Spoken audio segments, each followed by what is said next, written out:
Matayog ang pangarap ng isang grad student mula Capiz na gustong tulungan ang buong pamilya niyang makaahon sa hirap.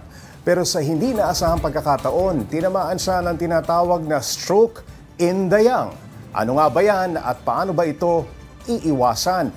Para bigyan ng mukha ang balita, Mobile Journal Yeda Pascual. Walang pinipiling edad ang stroke. Isang halimbawa, ang isang graduating student mula Capiz.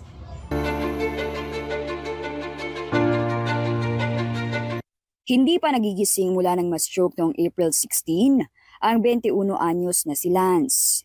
Kwento ng kanyang ina, nasa dorm ang anak nang mangyari ang insidente pasado alas 11 ng gabi. Nagreklamo daw noon si Lance na masakit ang kanyang ulo.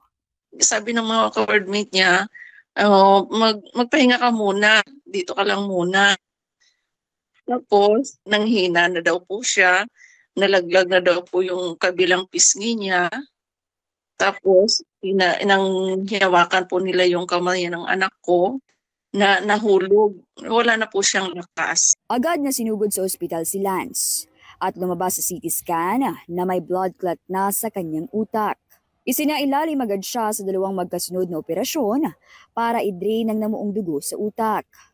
Ayon kay Dr. Alejandro Diaz, isang neurologist, tinatawag na stroke in the young ang nangyari kay Lance. Isa sa mga tinitin namin kadalasan kung may sakit sa puso, kung may butas sa puso, kung mayroong abnormal na ugat or blood vessel problem. Sa ngayon, yung lifestyle kasi, hypertension, diabetes, bad cholesterol, smoking, and of course alcohol, saka mga drugs, mga bawal na gamot. Kahit hindi pa nagigising, nagagawa naman daw ni Lance na ikisap ang mga mata at igalaw ang mga paa. Pero tinapat daw sila ng doktor sa kung ano ang maaaring mangyari kay Lance. Kung sakali po na magising siya, alagain ng para pong latang gulay. Graduate po sana siya ngayong June. Napakasakit mo. Kasi ang laki ng pangarap niya sa amin ng papa niya, ng mga kapatid niya. Pag-aaralin niya pa yung mga kapatid niya.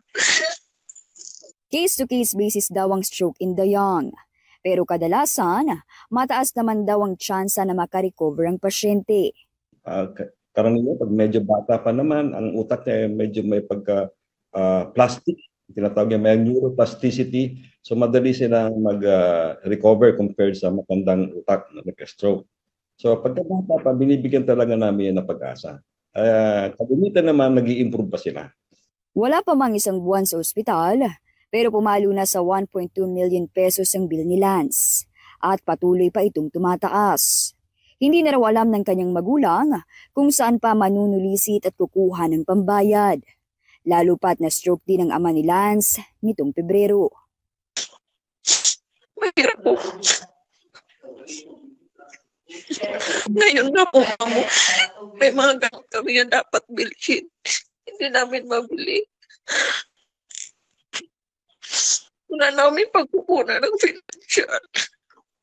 Nananawagan po ako bilang isang ina.